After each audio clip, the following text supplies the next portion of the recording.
Hello, PCA community. Welcome to another episode of Mondays with Mike. Today, I'm flying solo. Next week, we'll come back with more interviews, but I wanted to take some time with you as we close out this foundational first quarter. I want to share some thoughts on where we've been and where we're heading into this school year. We'll be discussing three key areas. The first, Grandparents' Day. The second, academic excellence and challenge. And the third, our approach to technology and AI. While these may appear to be different, they're actually really interconnected as topics in how we lay a strong foundation for your children and for all of the school. As you listen, I just want to call your attention to the parent feedback questionnaire we sent out last week.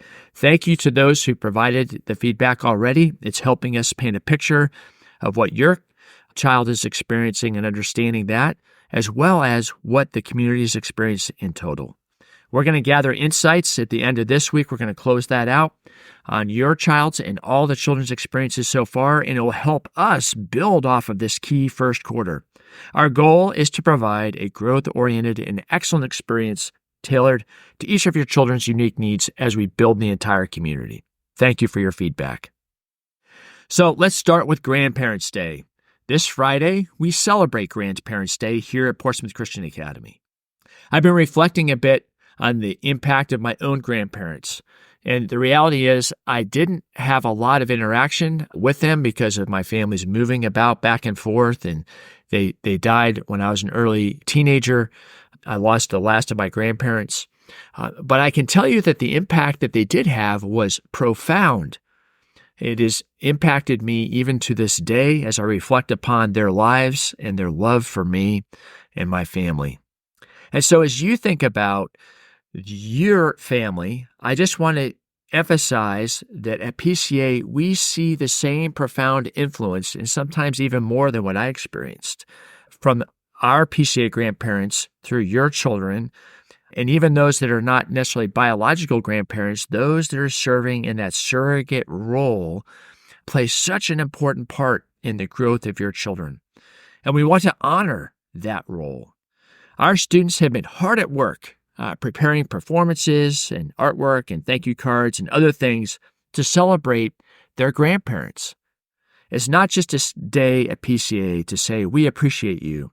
It's about acknowledging the life-shaping, eternal, soul-shaping roles that grandparents play across generations. In today's world of constant virtual interactions, this day, this coming Friday at PCA, serves as a reminder of the power of real-life, face-to-face connection. There's something unique about the wisdom that grandparents bring, the love of life and experiences that they bring, life lessons learned, sometimes the hard way, and stories of God's faithfulness that have stood the test of time. These are experiences that no digital device can truly replicate. Nothing else can replace these things. So, whether your family is able to join us in person or even celebrate from afar, know that you're a crucial part of our community, grandparents and moms and dads. Thank you for helping make those connections happen. We are grateful for the influence you have had, grandparents, on your grandchildren, and that you continue to have. For those who can make it, your presence helps lay the very foundation of faith and values that will guide them for the rest of their lives. As we look back on this first quarter, I want to share some exciting updates regarding our commitment to academic excellence. This fall, our NEWA assessment, that's our standardized test, highlighted some remarkable growth. Nearly 400 students demonstrated measurable progress across all three areas that we assess: math, reading, and language. We look back at how these students did last year in the fall and compared their results to this fall. And it was truly amazing. I remember talking about this with some of the principals, and it is the best that we have seen since I have been here, and this is my 6th year at PCA, and it's remarkable. Everyone made above average, every grade made above average growth, and we're really, really grateful when we look at the whole school. But more importantly, these results are not just about numbers. They reflect the individual stories of perseverance and growth that your children have done and are experiencing every day. They reflect the work and diligence that you as parents have done at home over the year and over the summer as they've come back. This is really amazing. I know I've talked to parents and I've talked to students, and I know that this growth mindset, this desire to see a steady commitment to growth academically, as we can sometimes see in different areas, but one of the ways we see is through these assessments, is really starting to take hold, and I think is really becoming exciting for your kids as they see their own growth. It's really encouraging to see, and I wanted to share that because, as you know, we say at PCA that a focus on growth ultimately leads to stronger achievement. As you know, our philosophy at PCA emphasizes character and individual growth over grades. We use metrics like the NEWA assessment, not just as a benchmark, which it does do, but as a way to help students, your kids, see that their progress is part of their own journey. It's about developing resilience to step into a test that has time pressure, that adapts to them. I don't know if you knew that, but the NEWA adapts. It's an adaptive test, and one of the reasons why we can't teach to the test, which is a great thing for your kids and for you and for us. But that takes some real mental resilience for your children to know that as they answer correctly, that eventually they're going to be pressed to the point where they don't know anymore. Even when that path gets tough in the test or even beyond the test. These early wins in the first quarter are laying the groundwork for the future success for your kids and their classmates across the grades. It's not just in academics, but in their lives. Remember, our goal is to guide each of your children to grow in their God-given potential. Speaking of growth, it's not just our students who are excelling. Two of our dedicated educators, Jessie Graustein at the upper school, she's the science department chair, and Ruth Brown, who is a kindergarten teacher and is our team lead for the primary team, were recently recognized at the state level, New Hampshire level, by the Granite State Christian School Association. Jessie received the Comenius Award for her innovative approach to teaching biology, including developing online and hybrid courses that let students explore God's creation in hands-on ways. She also developed a playlist approach to engaging your kids across their different learning styles in ways that help them get at these higher and more complex ideas of science. She brings learning to life through outdoor experiences, lab work, and even navigating the woods along the Bellamy River. Ruth Brown was honored with a Legacy Award, which celebrates her 32 years of shaping young lives at PCA. Her dedication to providing a Christ-centered foundation extends well beyond academics. She has been a mentor not just to her students, but to entire families. Her love for God and your children is what drives her to this level of excellence. It's the same for Jessie. Her passion for integrating faith and learning isn't just about meeting educational standards or exceeding them, which she does on a regular basis, both of them do. It's about helping students see the beauty of God's world in every lesson, every unit. Their recognition is a testament to the kind of care, depth, and dedication that defines all of PCA's faculty. These educators don't just teach. They invest in your children's spiritual and academic growth every single day. Now, let's pivot to an area that's always on our mind, technology. I know it can feel like we're asking for the impossible sometimes, especially when it comes to reducing screen time, but our bell-to-bell mobile-free policy is about creating an environment where your kids, our students, can focus on real-life experiences and develop deeper learning habits. We're not anti-technology. We just want to ensure it's used intentionally and purposefully for the good of your child's growth. We recently attended a professional development seminar by the Social Institute. The parents were offered an online version of that in a 1-hour digest, and the link is below, so you can watch that. And the Social Institute highlighted some staggering statistics about screen time, reminding us all of the need for balance. I was struck by how much we need in school, and my encouragement to you would be at home, is really finding and prioritizing the importance of real-life human-to-human interaction and purposefully bringing technology in.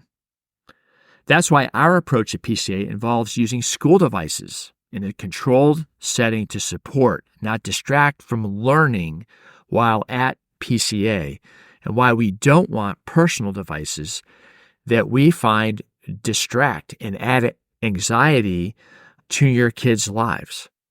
We can talk about that more if you want. We'll continue the discussions that we had the other night when we did a bit of a discussion around what the Social Institute presented. So look out for more opportunities as parents to work with us as we work on developing the best technology environment for your kids' health and growth. I also recommend Jonathan Haidt's book, The Anxious Generation.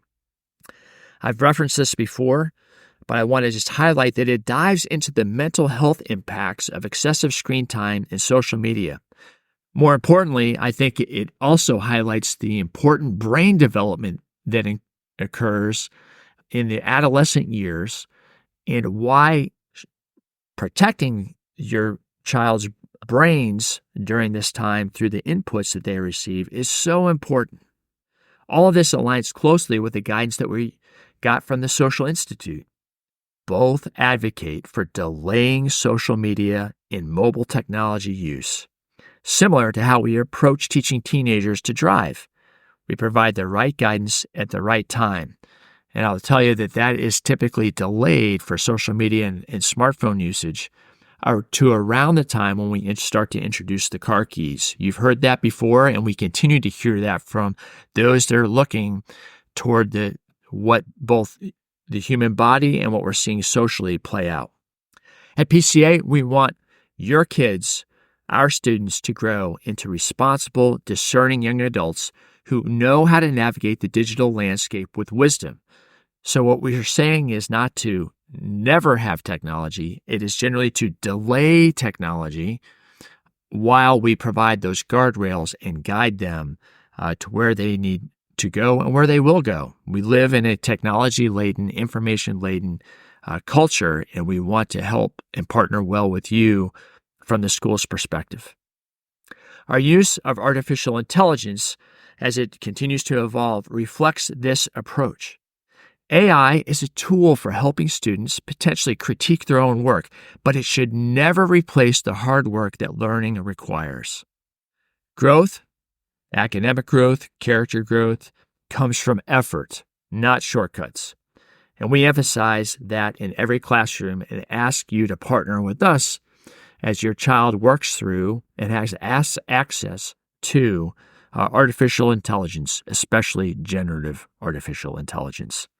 Please really limit that use to possibly critique and review and creativity, but never to replace their own thinking, writing, and work.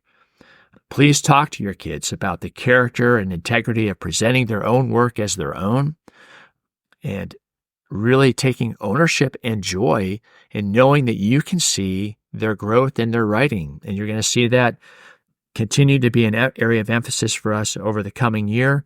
And we look forward to talking more with you, as I mentioned, on upcoming parent-school discussions around technology use, social media, mobile tech, and AI in the coming months. As we close out today and close out this foundational quarter, remember, this is just the beginning of a great school year. I'm so grateful for where we've come thus far in the first quarter as it closes out Friday at Grandparents' Day. You'll be getting and seeing our report cards and the new assessments at the end of not this week, but the end of next week. The growth your children have experienced in these early weeks of the school year is laying the groundwork for the rest of the year and beyond. I encourage you to take the time to complete the parent feedback questionnaire that I referenced earlier, which is personalized to reflect your child's unique experience. If you have more than one child, you have the opportunity to provide us feedback on each of your children's experiences. Your input is invaluable as we strive to provide the educational environment, the spiritual environment, the community environment that is both excellent and growth-oriented. Thank you so much for joining me on today's Mondays with Mike. I look forward to continuing this journey together. Until next time, may God bless each of you and your families. And I certainly hope to see you on campus soon. at the end of this week and at the end of the quarter. We celebrate and thank the Lord for what He's doing in the lives of your children, in the lives of your families for multiple generations. And I hope and pray that whatever those report cards say and whatever those new results say, that you as parents will see and celebrate with your children where they are on this journey of their growth into their God-given potential. God bless you.